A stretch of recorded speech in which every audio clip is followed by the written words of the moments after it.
Operation सिंदूर में भारत के हाथों बुरी तरह पिटने वाले पाकिस्तान से एक खबर आई है जिसमें हारने का इनाम आसिम मुनीर को दिया गया है।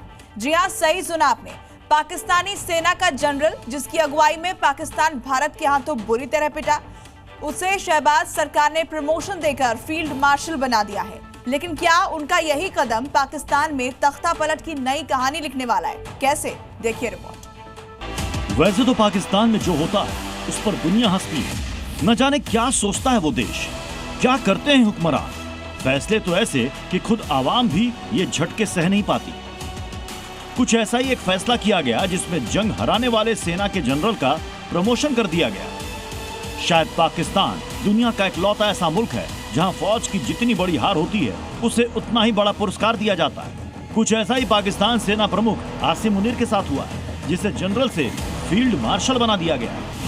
भारत के ऑपरेशन सिंदूर के दौरान भारतीय सेना ने पाकिस्तानी सेना को कहीं का नहीं छोड़ा, यहाँ तक कि उसके खुद के लोग भी उसके झूठ के आगे नहीं माने। और अब ये पैंतरा खेला गया है जब आसिम मुनीर को प्रमोशन दिया गया।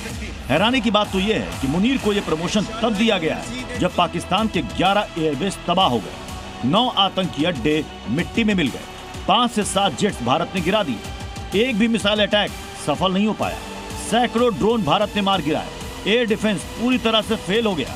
और जब पाकिस्तान के अंदर तक भारत ने मिसाइलें गिरा दी। लेकिन भाई पाकिस्तान तो पाकिस्तान है। इतना सब होने के बाद मुनीर को पद से हटाने की जगह फील्ड मार्शल बना दिया गया।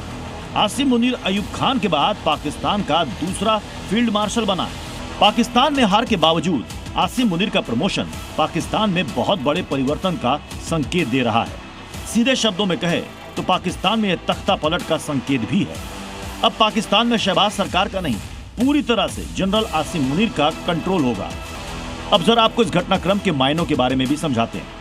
प्रमोशन के जरिए आसिम मुनीर करारी हार को छिपाने की कोशिश कर रहा है। उसे फील्ड मार्शल बनाकर पाकिस्तान में तख्ता पलट की घंटी बजा दी गई है। आसिम मुनीर 4 स्टार जनरल से 5 स्टार जनरल बना दिया गया, यानी पाकिस्तान में अब मुनीर का कद प्रधानमंत्री शहबाज शरीफ से बहुत बड़ा हो गया है। आसिम मुनीर को फील्ड मार्शल बनाने का फैसला शहबाज शरीफ की अध्यक्षता वाली कैबिनेट मीटिंग में लिया गया। इसका मतलब यह है कि फैसला मुनीर ने शहबाज शरीफ पर दबाव डलवा कर करवाया।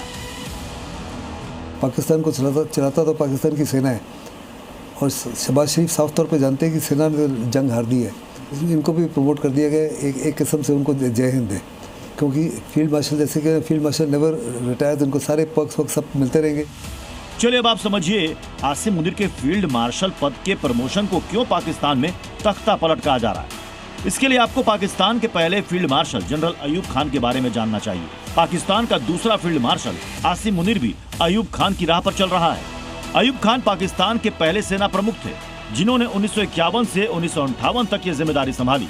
वहीं जनरल मुनीर ने भी सेना प्रमुख के तौर पर अपना कार्यकाल 30 से 5 साल करवा लिया। 1958 में अयूब खान ने तत्कालीन राष्ट्रपति सिकंदर अली मिर्जा को हटाकर सत्ता हथिया ली, जबकि मुनीर अब तक शहबाज शरीफ को चेहरा बनाकर अपनी सत्ता चला रहा है। 1959 में सेना पर पकड़ ढीली पड़ने पर अयूब खान ने खुद को फील्ड मार्शल की उपाधि दे दी। ऑपरेशन सिंदूर में हारने के बाद मुनीर की पकड़ भी सेना में कमजोर हुई, इसलिए शहबाज पर दबाव डालकर जनरल मुनीर ने फील्ड मार्शल की उपाधि ले ली। 1965 का भारत पाकिस्तान युद्ध अयूब खान की दिमाग की उपज था। इसी तरह पहलगाम हमला और उसके बाद भारत पाकिस्तान का संघर्ष जनरल मुनीर की साजिश का नतीजा था। अयूब खान और मुनीर दोनों ही अपनी हार को जीत बताते हैं। इस वक्त शहबाज शरीफ मुखौटे के तौर पर पाकिस्तान की सत्ता संभालते दिख रहे हैं, लेकिन आपको आश्चर्य नहीं होना चाहिए अगर आने वाले कुछ दिनों में आसिम मुनीर पूरी तरह तख्ता पलट का ऐलान कर दे, यानी अयूब खान की तरह सबसे बड़ी कुर्सी पर जाकर बैठ जाए। ब्यूरो रिपोर्ट, जी मीडिया।